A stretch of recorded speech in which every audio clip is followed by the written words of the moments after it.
반갑습니다. 한 주간을 시작하는 월요일입니다. 예수님께서는 나사렛에서 가버나움으로 이동하십니다. 거기서 안식일날 회당에서 말씀합니다. 가르치십니다. 그 가르치심에 사람들은 놀라합니다. 그 말씀에 권위가 있었기 때문입니다. 권세 있는 말씀이었습니다.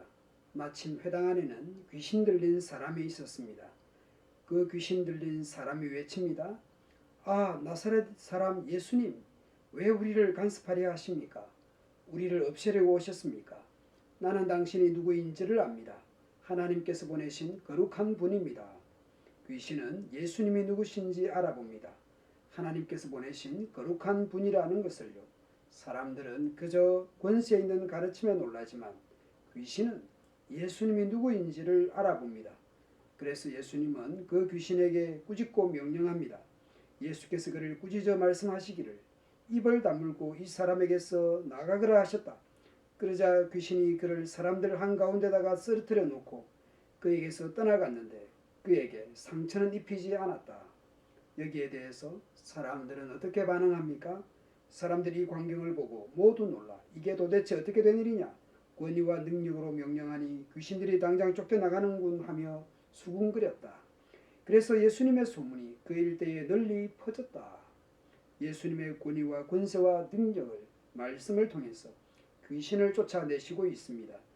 나사렛 회당에서 말씀한 가난한 자에게 복음을 전하게 하시려고 내게 기름을 부으시고 나를 보내사 포로된 자에게 자유를 눈먼 자에게 다시 보게 함을 전파하며 눌린 자를 자유롭게 하고 주의 은혜의 해를 전파하시고 있습니다. 그리고 베드로의 장모가 중한 열병을 앓고 있었는데 사람들이 치료해 주시기를 구합니다.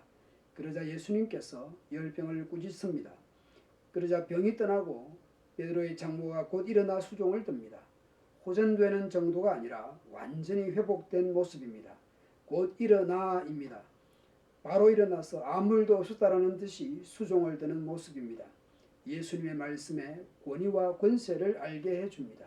마치 천지창조를 말씀으로 하신 것처럼 말씀으로 귀신도 쫓아내시고 중한 열병에 걸린 베드로의 장모도 말씀으로 치료하고 있습니다. 하나하나 다 기록할 수 없을 정도로 예수께서 치료와 축기 사건을 행하시고 있습니다. 해질 무렵에 사람들이 온갖 병자들을 데리고 나아오매 예수께서 일일이 그 위에 손을 얹어서 고치시니 여러 사람에게서 귀신들이 나가며 소리질러 이르되 당신은 하나님의 아들이니이다. 예수께서 꾸짖으사 그들이 말함을 허락하지 아니하시니 이는 자기를 그리스도인 줄 알미르라. 그 와중에도 귀신들은 예수님이 하나님의 아들 그리스도이심을 알아보고 있습니다. 사람들은 예수님을 자기 동네에 붙들어 두고 싶어합니다. 날이 밝음에 예수께서 나오사 한적한 곳에 가시니 무리가 찾다가 만나서 자기들에게서 떠나시지 못하게 만류하려 하매 떠나시지 못하게 만류한다라는 것은 굳게 붙들다, 차지하다, 소유하다 라는 뜻입니다. 굳게 붙들어서 차지해서 소유하려고 하는 것이죠. 왜 그럴까요? 이런 분이 계시다면 자신의 동네에 아픔과 고통이 사라질 것이고 요즘 시각으로 보자면 저런 분 한 분 계시면 우리 동네가 온갖 사업도 할 수 있을 것입니다. 엄청난 아이템인 것이죠. 예수님의 가르침과 말씀에 순종하기보다는 나의 편리와 나의 이익을 위해서 붙들어 두려고 하는 것이죠.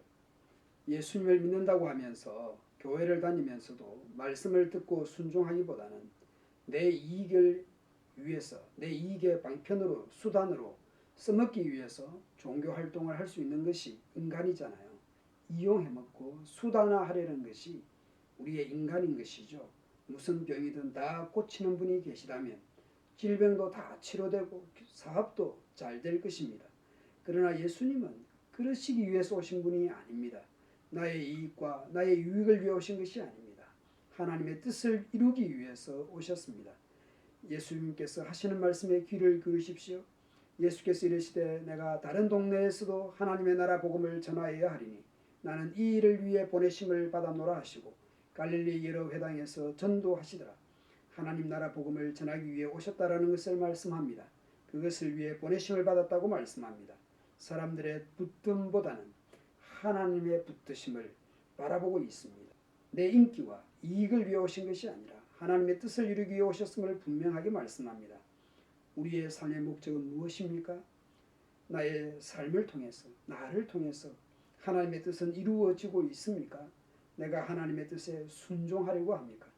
내가 어떤 대접을 받고 있고, 내가 어떤 기분인지, 내가 얼마나 힘든지 그 초점에서 벗어나야 합니다. 내가 하나님을 어떻게 대하고 있는지, 내가 하나님의 뜻에 어떻게 반응하고 있는지, 하나님의 뜻을 알려고 하고 하나님의 뜻에 순종하려고 하는 열망은 있는지 돌아보아야 할 것입니다. 내 필요와 목적을 위해 신앙도 기독교도 경건을 이용할 수 있는 것이 인간이지 않습니까? 그렇게 하는 것은 하나님의 뜻이 아닙니다. 내 삶의 목표와 방향을 어디에 두어야 할지, 2021년 새해에 내 삶의 목표를 어디에 두어야 될지 우리는 생각해 보아야 하겠습니다. 하나님께서 내 삶에 바라는 것이 무엇인지 진지하게 생각해 보아야 하겠습니다. 2021년 새해를 주신 하나님, 다시 기회를 주신 하나님, 이 코로나19 시대 속에서도 하나님께서 내게 바라시는 것이 무엇일지 고민하며 또한 기도하며 시작하는 하루가 되도록 합시다.